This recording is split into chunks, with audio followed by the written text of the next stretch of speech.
There's no doubt that the grip plays a fundamental role in the golf swing, and particularly a fundamental role in your ability to control where the golf ball goes. It's the only part of the body that touches the golf club, and as a consequence, how you put your hands, how you place your hands on the golf club has a big effect on what's going to happen in your golf swing. Now, when I've talked about the grip before, I've said that it's really important that you only make grip changes under supervision. You should never make a grip change without being in the company of your PGA professional, your coach, because a small change in your grip can have repercussions right through the golf swing.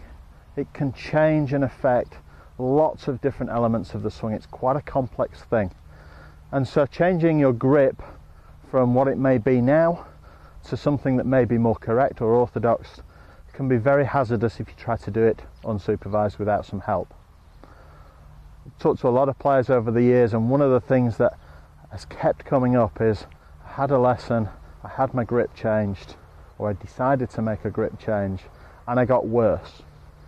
What I'm going to do today is I'm going to talk to you about the relationship between the grip that you choose and the club face position, how that grip will affect the club face position in your swing. And as a consequence, perhaps you'll start to understand that the grip position you choose may have several repercussions in the type of golf swing that you're going to make. So, how do you know what kind of grip you currently have? Well, there's one very simple test.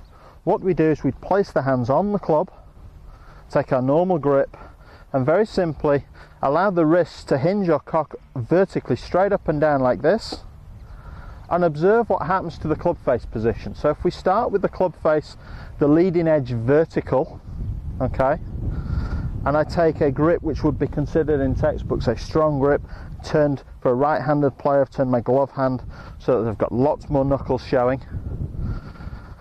As soon as I start to hinge and set my wrist upwards, you'll find that the club face will start to rotate. And for a right-handed player with a strong or knuckle grip, the club face position rotates to the left.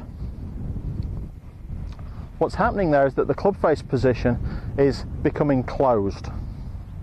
Okay, so if again a right-handed player, a normal release would encourage the ball to set off to the left. Okay, now there's one major repercussion with that grip that's very seldom talked about, and that's how it affects the loft on the club.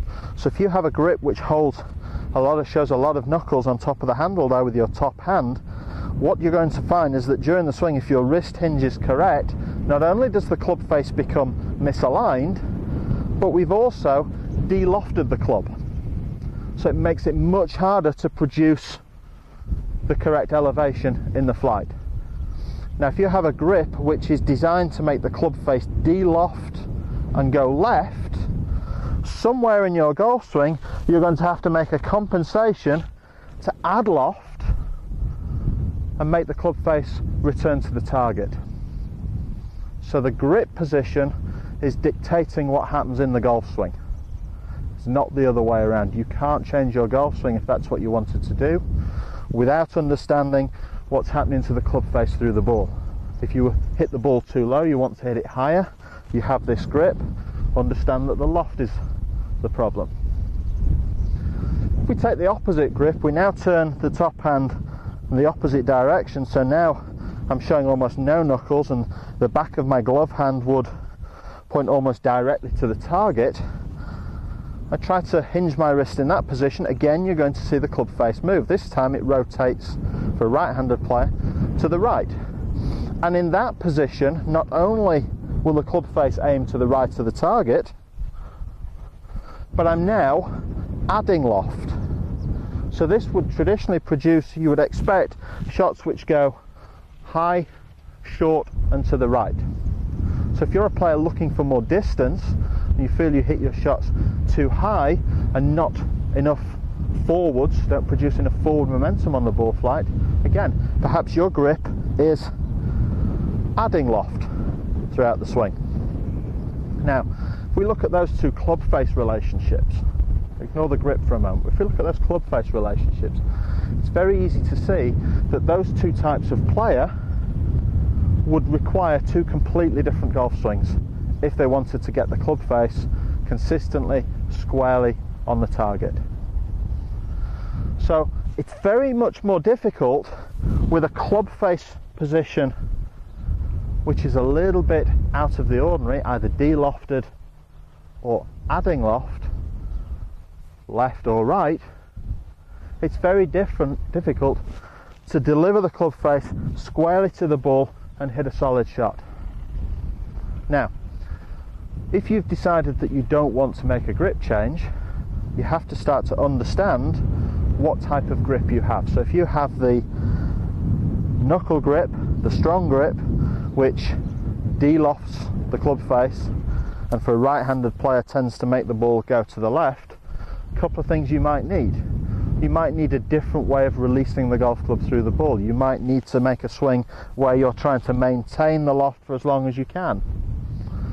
Not so much hand action, more of a body rotation. If you're the opposite grip, somebody who's adding loft with the grip, you'd maybe need much more rotation through the ball with your hands and arms, not so much with the body, to try and square the club face up. And be aware also that it has a big knock-on effect off the tee.